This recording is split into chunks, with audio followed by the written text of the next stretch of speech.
سبانۍ ورځ شوه دیارجان کوم د هرقل بادشاه چې د فوج کمانډر هغه ته خبر ورسېدو وی حضرت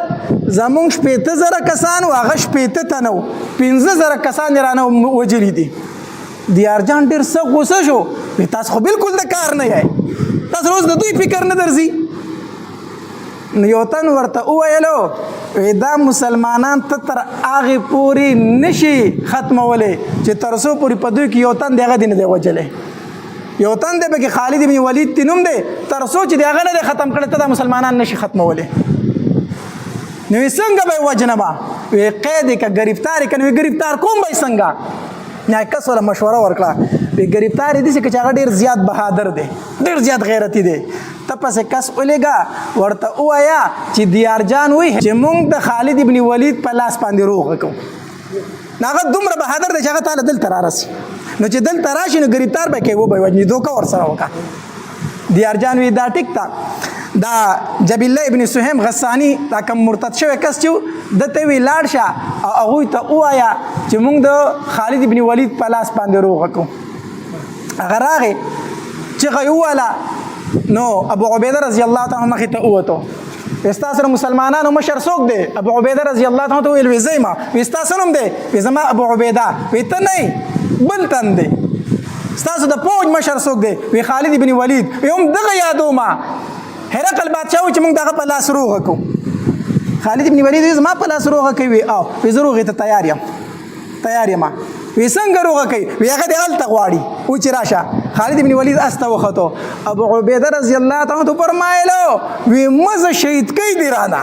دوکه در سره کوي مزه. نو خالد ابن ولید وی یا خو به ما شهید کړو یا به خپل 15 ملګري راولم یا به ما شهید کړو یا به خپل 15 ملګري زما. دی روان شو دغه کافر سره روان دی اس ته وخت کافر ته مخکې دی پسې ورپسې دی هلته کې د کافرو پاټک راغی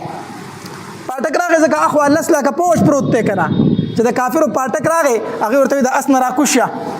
مخکې دیارجان بادشاه ناست دی دا بېادبي ده چې ته په اس باندې ورځې راکوز شه ښکته. خالد بن ولید وی زه میلمه یم او د میلمه خلک بېعزتي نه کوي تاسو ما د اس نه کوزوئ دا خو زما بېعزتي ده مونږ خو دا میلمه ډېر عزت کوو تاسو زما بېعزتي کوئ. دا زه جبیل الله ابن سهیم غسانی ورسره و هغې پاټک هغې پوجیان ورته وایي مونږ خو رومیان یو مونږ ته خو پته نشته رښتا ستاسو داسې رواج دی. نو جبیل الله ابن سهیم ورته وایي او مونږ عرب د میلمه بېعزتي نه کوو. وایي صحیح د مخکې ځای په اس باندې ځه دی پرېښود چې لږ مخکې لاړ بل پاټک راغی هغې ورته وایي راکوز شه. وایي نه کوزېږم تاسو سره میلمه بېعزتي کوئ. بهرحال هغه ډېر ظالمانو دی د اس نه راکوز کړو. وایي اس په مخکې نه بیایي ځکه مخکې دیارجان ناست دی دا دغه بېادبي ده چې ته هغه په اس باندې ورځې. خالد بن ولید رضی الله تعالی راکوز شو اوس اس یې هلته وتړو هغوی ته وایي دا اس راله دلته وتړو هغوی له اس وتړو. یو طرف ته 15 لاکه فوج پروت دی بل طرف ته 15 لاکه فوج پروت دی. دیارجان بادشاه په منځ کې ناست دی په خشک بیابان کې ورته یو بادشاهي ځای رخ شوی دی قالینونه خواره شوي د سرو زرو کرسۍ پې پرتې دي دیارجان بادشاه ناست دی. خالد بن ولید توره راغستې ده او د امسا په شانتې د ټانکورې په شانتې په ځمکه لګی او په منځ کې روان دی دا توره په ځمکه لګی روان دی چې دا څنګه انسان دی. هغې خالد بن ولید ډېر پېژندو ځکه یو ځل د 15,000 کافر په یو لاس مردار کړي خالد بن ولید په یو لاس 15,000 کافر مردار کړي وو. نو هغې چې ولیدو چې موږ دا پوج شان ته لېږو مرداري کې دا څنګه سړی دی او خالد بن ولید د ملنګ په شانتې روان دی توره په ځمکه لګی او روان دی پوج ورته یو خوا بل خوا ګوري. دیارجان بادشاه له چې ورسېدو هغه ځان ته بله د سرو زرو کرسۍ ایښې وه دته یې ویې کښېنه په دې کرسۍ کښېنه. خالد بن ولید چې لته اوچته کړه کرسۍ پې واله خوا ورته وکړه کرسۍ پلته وواله. دیارجان بادشاه درته وایي موږ درته عزت درکوو ته پخپله د ځان بېعزتي کوئ موږ درته وایو د سرو زرو په کرسۍ کې نه تا پلته وواله. وی سره زمونږ دپاره عزت دی خو په دنیا کې نه په جنت کې او په دنیا کې د مسلمان دپاره د سرو زرو ګوتۍ نشي استعمالولی نو په کرسۍ به یې څه کښېني. الله دې زمونږ په حال رحم وکړي. زمونږ د سړو نه اوس ښځې رخ شوي دي سړي نه به په کویدن کې د سرو زرو ګوتۍ وړي د ده نه یې ځان له ښځه رخ کړي داسې ده که داسې نه ده هلک له د سرو زرو ګوتۍ وړي ولې دا ښځه ده ناوې ده کو چې کوم د بېغیرتوب رسم هغه به په مونږ کې موجود وي. هلک د سرو زرو ګوتۍ د سره په لاسولی نه شي دا حرامه ده. نو خالد بن ولید هغه کرسۍ پلته وواله موږ له په دنیا کې د سرو زرو ګوتۍ استعمال جایز نه ده تاسو راته د سرو زرو کرسۍ ږدئ. په ځمکه کېناستو توره یې ځان ته داسې ټک واله ودروله هغه دیارجان ورته وایي پیسې به درکو او زه دا شام پرېږدی شام پرېږدی خالد بن ولید رضی الله عنه ته فرمایلی ستا خبره پوره شوه وی او وی موږ ته زموږ پیغمبر 3 خبرې کړي دي وی کمې درته کړي دي وی اول راته دا ویلي چې دوی ته ووایي چې مسلمانان شئ وی دیارجانه ته مسلمانېږي وی نه وی دویمه خبره راته دا کړې چې ټیکس به راکوئ ټیکس راکوئ وی نه در کوم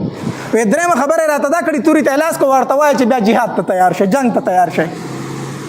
نو دیارجان پوج ته آواز وکړو تاسو ورته ګورئ دا خو دوکه وه موږ په دوکه راغوښتلې وجنئ یې که نه تاسو ورته ګورئ نو چې پوجونو تورې راویستې که نه خالد بن ولید چې توره تاو کړه او د بادشاه په ریسټې کېښوده هغوی خواته و که نه په ریسټې وله کېښوده وایي ما خو به شهید کېښوړم بیا به ما د دیارجان سر والی ستاسو د کرنل سر به ما بیا لوزولی ای کرنل ورته وایي ګزار ونه کوي سټ رانه وایي ګزار ونه کوي سړی خو زه ونیومه چې داسې وکړه که نه نو خالد بن ولید ته دا دیارجان وایي ډېر مې خوښ شو په دې غیرت باندې کافر پرې مین شو چې دا څنګه سړی دی د 10 لاکه پوج ته را دننه شوی دی خبرو ته یې وګوره خوښې شه زړی پرې ورغی وایي داسې کار کوو که نه لاس یې ورته راوګد کړو دوی بادشاه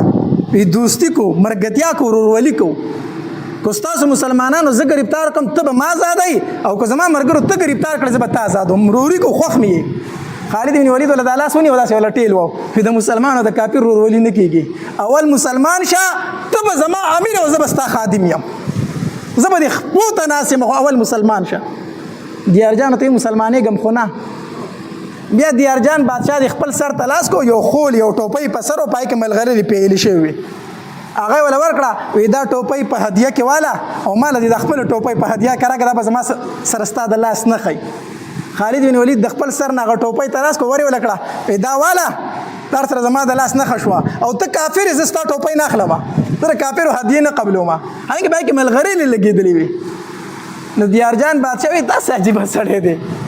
پوج ته یې وایي په ده به ګزار نه کوئ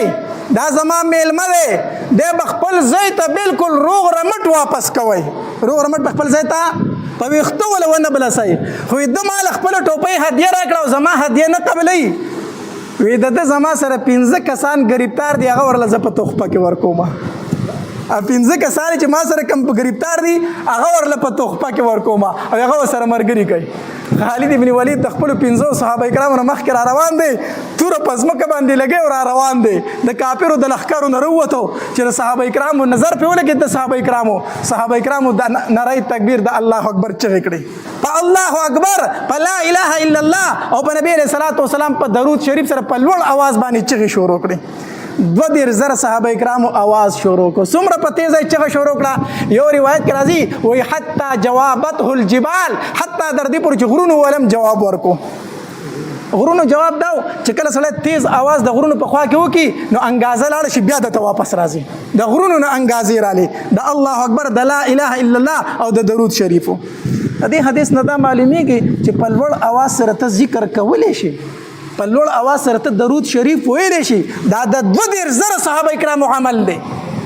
هغوی د الله اکبر لا اله الا الله الصلاة والسلام علی رسول الله دا په لوړ اواز وي 2,000 صحابه کرام دي دا چغې کړي دا یې وویلو خالد بن ولید رضی الله تعالی خپل لښکر ته راورسېدو